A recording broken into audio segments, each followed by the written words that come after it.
So welcome to cabin 1277 on Arvia. So as you come in, you've got the toilet here on the left, and we've got a nice big shower. There's the toilet, the sink, plenty of storage, places to put your toiletries, your towels, area to hang your coats up. Apologies, it's a second video afterwards. I messed up on the first one, so it was a bit messy compared to how I did the initial one. So you've got your storage here and your life jackets. Plenty of hanging space and shelves. The hanging space, and these are the shelves. You've got a safe in here, and there's some more storage at the bottom. This is the bed. Sorry about a bit messy, but we have brought our cases in now.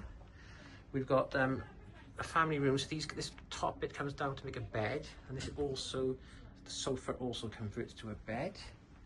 And then we've got a nice little desk here, and a TV, a fridge. Those are our excursions, and a nice big mirror. And then we've got the balcony here.